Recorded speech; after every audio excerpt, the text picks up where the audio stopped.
Assalamualaikum warahmatullahi wabarakatuh. Alhamdulillahi rabbil alamin. Wabihi nasta'in ala umuri dunya waddin. Wassalatu wassalamu ala sayyidil mursalin wa ala alihi wa sahbihi ajma'in, amma ba'du.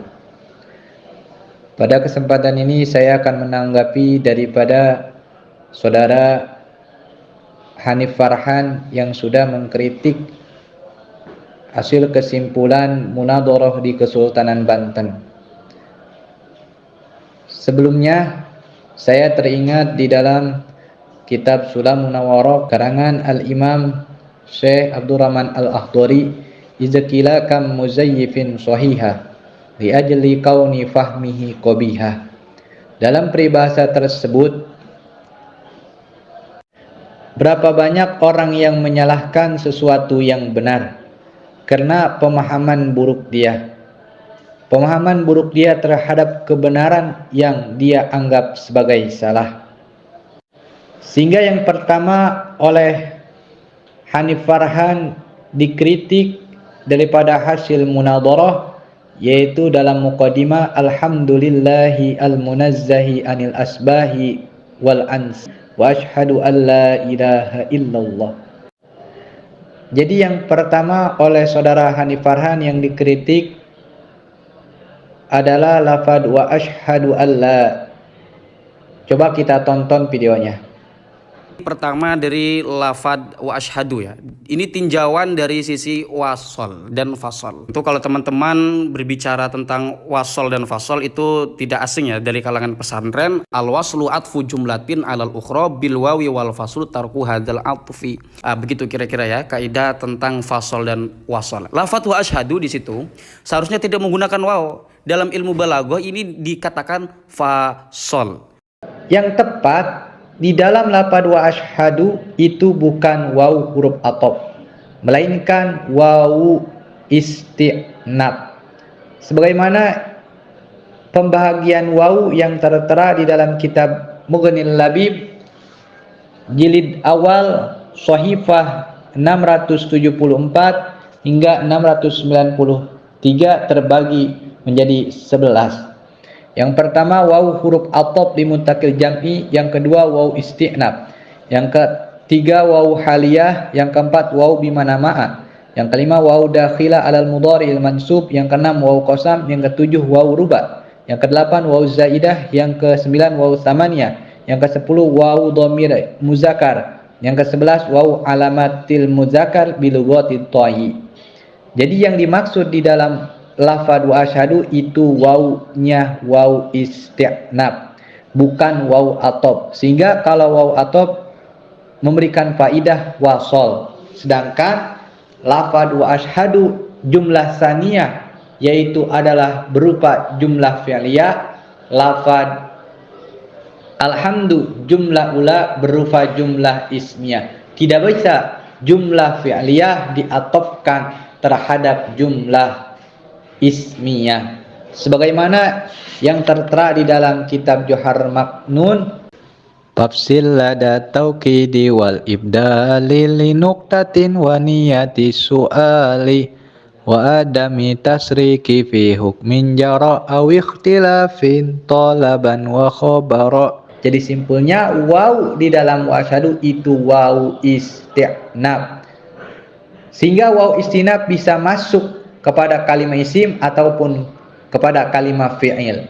Yang tertera penjelasannya di dalam kitab Mughnil Labib, al-wawul isti'nafiyatu wa tusamma bi wawil ibtidai aidan tadkhulu ala jumlatil ismiyati awil fi'liyati istinafi ma'nan jadidin walakinna ma ba'da wawil istinafi munqati'un minan nahiyatil i'rabiyati amma qablahu. Bahkan guru kami pun di dalam wa asyhadu menggunakan waw itu hasil ittiba kepada ulama salafus shalih. Al-Imam Jalaluddin As-Suyuti di dalam kitab Syarah Uqudul Jumat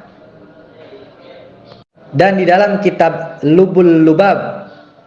Jadi guru kami menggunakan metode ittiba, mengikuti ulama salafus shalih, bukan ibtida, mengada-ngada seperti guru antum. Sebagaimana penjelasan di dalam kitab Johar Tauhid Fattabi'is shaliha mimman salafa wa janibil bid'ata mimman khalafa. Kritik kedua daripada saudara Hanif Farhan di dalam lafad habaib. Coba kita tonton. Kita akan perhatikan pelan-pelan. Lafad habaib itu untuk jamak habib itu keliru. Nah, kita coba perhatikan pelan-pelannya. Jadi lafad habaib itu untuk jamak lafad habib itu keliru. Punten. Nah, jamak habaib itu adalah ahbab. Jadi lafad habaib itu jamak daripada habibun ataupun muannasnya habibatun. Bisa dijamakan kepada lafad ahibbatun, ahibba'u, ahbabun, ahabibatun. Bahkan bisa dijamakkan pula terhadap lafad habaibu, sekalipun lafad habaibu itu bukan kiasi. Tapi listimalil arabiyati seperti di Indonesia kebanyakannya menyebut dzurriyyat Rasul menggunakan habaib. Seperti contoh lafad hadisun. Lafad hadisun bisa dijamakkan kepada wazan pertama ahditsatun, dua hudusun, tiga hudusanun, lima hidsanun, yang keempat hidsanun, yang kelima ahadisu. Sekalipun lafad ahadisu itu ghair qiyasi, tapi listimalil arabiyati. Buktinya seperti kitab Mukhtarul Ahadisin Nabawiyah. Coba kita bisa lihat tuh dalam kitab Mukhtaril Ahadisin Nabawiyah tercatat tekstualnya Mukhtaril Ahadisin Nabawiyah. Jadi lafad habibun itu bisa dijamakan ahibba'u, ahibbatun, ahbabu ataupun habibatun, bahkan habaibu. Tapi kebanyakan orang Indonesia mengatakan lafad habaibu. Yang ketiga, kritik daripada saudara Farhan. Coba kita lihat. Seharusnya lafad ukhuwatul islamiyah itu menggunakan alif lam sehingga menjadi mausuf alaih, dan lafad al islamiyah menjadi sifat. Mengapa pertanyaannya? Karena ukhuwah tidak memenuhi syarat untuk diidofatkan. Jadi di dalam lafad ukhuwah itu tidak salah tidak menggunakan alif lam. Boleh lafad ukhuwah tidak menggunakan alif lam, ibaratnya muhafadati ukhuwatil islamiyati. Sebelumnya harus perlu Anda ketahui saudara Farhan bahwa lafad akhun adalah isim mufrad yang tasniyahnya akhwani dan jamannya pertama ukhwanun, ikhwanun, ukhwatun, ikhwatun. Di dalam lafaz ukhuwatil islamiyati itu adalah masdar daripada fiil madi lafaz akha. Jadi yang dimaksud di dalam ukhuwatil islamiyati itu adalah masdar. Sekarang kedudukan muhafadhati sebagai mudhaf, ukhuwati sebagai mudhaf ilaih, al islamiyati sebagai mudhaf ilaih kedua. Jadi idofat lafad ukhuwati terhadap lafad al-islamiyati itu menggunakan idofat bimakna fi, menakdirkan lafad fi. Jadi muhafadhati ukhuwatin fil islamiyati. Sebagaimana dalam kitab Alfiyah, wasaniya jururwan wimin au fi idza lam yasdu illa dzaka wal lama khuda. Begitu pula di dalam kitab Kawakibud Duriyah dan kitab nahu-nahu yang lainnya. Ini mengambil syahid dalil daripada Al-Quran bal makrul laili. Lafaz makrul laili, makrul adalah masdar. Keadaannya menjadi mudhaf tidak beralif lam. Sedangkan al-laili mudhaf ilaih menggunakan alif lam. Jadi idhofat lafaz makru terhadap lafaz al-laili menggunakan idhofat bi manafi. Takdirnya makrun fil laili. Jadi lafaz muhafadhati ukhuwatil islamiyati menggunakan idhofat bimana fi muhafadhati ukhuwatin fil islamiyati dengan sahid Al-Quran bal makrul laili. Dan dalil di dalam kitab Alfiyah wasaniya jururwan wimin au fi idza lam yaslu illa dzaka wal lama khuza. Tapi bila mana saudara Farhan ingin lafaz al-khuwati menggunakan alif lam, silakan saja bila mana ada dalilnya. Namun ketika lafaz muhafadati ukhuwatin tidak beralif lam, itu jangan disalahkan. Karena sudah berdasarkan dalil dalam alfiyah wasaniya jururwan wimin auf iza lam yasu illa daka wallama khuda, bahkan di dalam sahihnya ayat Al-Quran makrul laili. Dalam kesempatan ini saya mengingatkan kepada antum, wahai saudara Hanif Farhan, jangan sampai usul adab terhadap ulama. Ketika antum menjadi juru bicara, guru antum silahkan. Tapi jangan sampai menjadi jubir juru bicara di dalam kesalahan dan kesesatannya. Ini akan menjadikan sejarah di dalam diri antum ketika antum menjadi juru bicara di dalam kesalahan dan kesesatan. Sebelum antum mengkritik orang lain, kritik dulu guru antum. Lihat di dalam kitab Risalah I'anatul Akhyarnya yang menjawab daripada ulama besar di Sukabumi, yaitu Abu Ya Mukhtar. Di dalam halaman 52, di situ tekstualnya tercatat innama min salasati banina. Lafaz innama itu menurut ulama ahli ma'ani termasuk adawatul qasri. Sebagaimana di dalam kitab Jawahir Maknun, wa adawatul qasri illa innama atpun wa taqdimun kama taqaddama.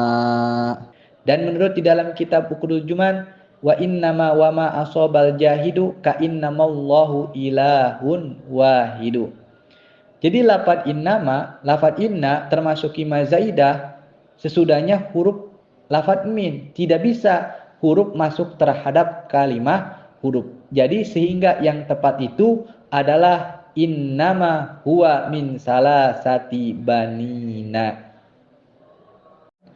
Sebelum saya tutup ucapan saya akan mengingatkan nasihat daripada Al-Imam Fakhrur Razi di dalam kitab Tafsir Kabir jilid 6 juz 12 halaman 92. Wa'lam annal iqtida'a innama yajuzu bil alimil muhtadi wa innama yakunu aliman muhtadiyan idza bana qawlahu alal hujjati wad dalil fa idza lam yakun kadzalik lam yakun aliman muhtadiyan fa wajaba alla yajuzal iqtida'u bihi. Ketahuilah olehmu wahai saudaraku Hanif Farhan bahwa mengikuti ulama kiai itu innama yajuzu bil alimil muhtadi, silakan dengan syarat kiai tersebut adalah muhtadi, kiai yang mendapatkan hidayah di dalam kebenaran. Apa yang dinamakan dengan alimil muhtadi? Kiai yang mendapatkan hidayah di dalam kebenaran. Wa innama yakunu aliman muhtadiyan idza bana qawlahu alal hujjati wad dalil. Yang dimaksud, yang dinamakan dengan alim muhtadi bila mana ucapannya sesuai dengan hujjah dan dalil. Ucapannya dibangun sesuai hujjah dan dalil. Ucapannya tidak keluar dan menentang daripada hukum syariat Islam. Tidak keluar daripada Al-Quran, daripada hadis, ijma ulama dan qiyas. Fa idza lam yakun kadzalika lam yakun aliman muhtadiyan fawajaba alla yajuzal iqtida'u bihi. Maka bila mana seorang kiai ucapannya tidak sesuai dengan hujjah dan dalil, lam yakun aliman muhtadiyan, maka kiai tersebut bukan kiai aliman muhtadiyan, kiai yang mendapatkan hidayah, maka wajib tidak mengikutinya. Sebagaimana hadis Rasulullah sallallahu alaihi wasallam, la ta'ata li makhluqin fi ma'siyatil khaliq. Riwayat di dalam kitab Bukhari, wa innama ta'atu fil ma'ruf. Tidak wajib taat kepada makhluk beserta maksiat kepada Allah Subhanahu wa taala. Sesungguhnya taat hanya di dalam kebaikan. Khusus untuk saudara Hanif Farhan, hentikan fitnah. Hentikan fitnah, hentikan fitnah. Semoga saya, Anda dan seluruh para pendengar selalu di dalam taufik dan hidayahnya Allah Subhanahu wa taala. Amin ya rabbal alamin. Dari saya cukup sekian, kurang dan lebihnya mohon maaf dan maklum. Wabillahi taufiq wal hidayah. Wassalamualaikum warahmatullahi wabarakatuh. طاهر القلب نقي ذاكر لله المصطفى صفي صلى عليه الله أخلاقه وصفاته سبحان من سواه هو قدوتي وحبيبي ودعوة النجاة يا رسول الله يا حبيب الله فاكتب لنا نلقاه ندعوك يا رباه.